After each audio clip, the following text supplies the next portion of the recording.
1912, le Titanic sombre dans l'Atlantique. Un drame inattendu qui plonge le monde entier dans la stupéfaction.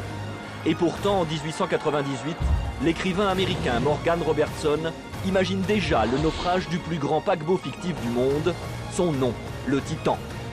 Titan et Titanic, 14 ans les séparent, mais ces deux navires ont pratiquement le même nom et le même destin. Mais le plus troublant, c'est que les coïncidences ne s'arrêtent pas là. Dans le roman de 1898, le Titan pesait 70 000 tonnes. Il mesurait 243 mètres.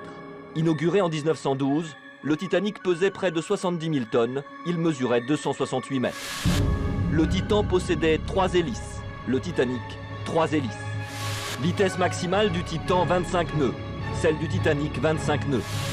Nombre de canaux de sauvetage, 24 pour le Titan, 20 pour le Titanic. Le Titan peut accueillir jusqu'à 3000 personnes, le Titanic un maximum de 3300 personnes. Des similitudes déroutantes sur des détails incroyablement précis. Mais le plus impressionnant, c'est qu'en 1898, le Titan n'est qu'une pure invention littéraire. Les techniques sont telles qu'on ne peut même pas imaginer construire un jour ce genre de navire. Alors en 1898, la technologie, c'est celle du 19e siècle. Ce genre de navire n'existe pas en 1898. Et pour les constructeurs, ce genre de navire n'existera pas. Techniquement, on ne peut pas les envisager. On n'a pas de quoi les construire et on n'a surtout pas l'argent pour les construire. Que Robertson invente le navire idéal et petit à petit, on va s'apercevoir que la technologie va, peut-être sans le vouloir, piocher dans ce navire idéal pour se mettre à construire les vrais navires, et notamment le Titanic. Et les coïncidences continuent. Le Titan et le Titanic étaient tous les deux sous pavillon britannique. Ils possédaient la même salle de bal, le même nombre de personnes dans l'orchestre, la même installation téléphonique, une multitude de détails inscrits dans le roman et qui prendront réellement vie une quinzaine d'années plus tard.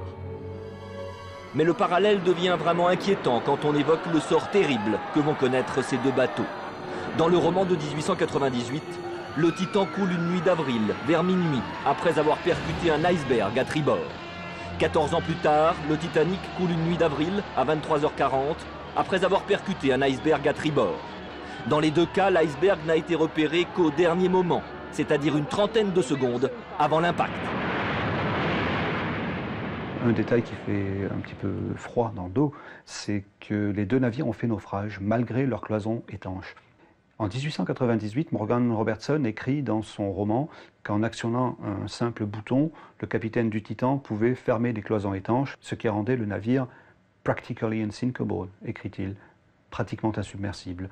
Lorsqu'on prend le Shipbuilder, qui est un magazine de navigation spécialisé dans la technologie maritime en 1911, le Shipbuilder écrit à propos du Titanic que le capitaine peut, à n'importe quel moment, en utilisant un bouton électrique, fermer des cloisons étanches, ce qui rend le navire practically unsinkable, pratiquement insubmersible.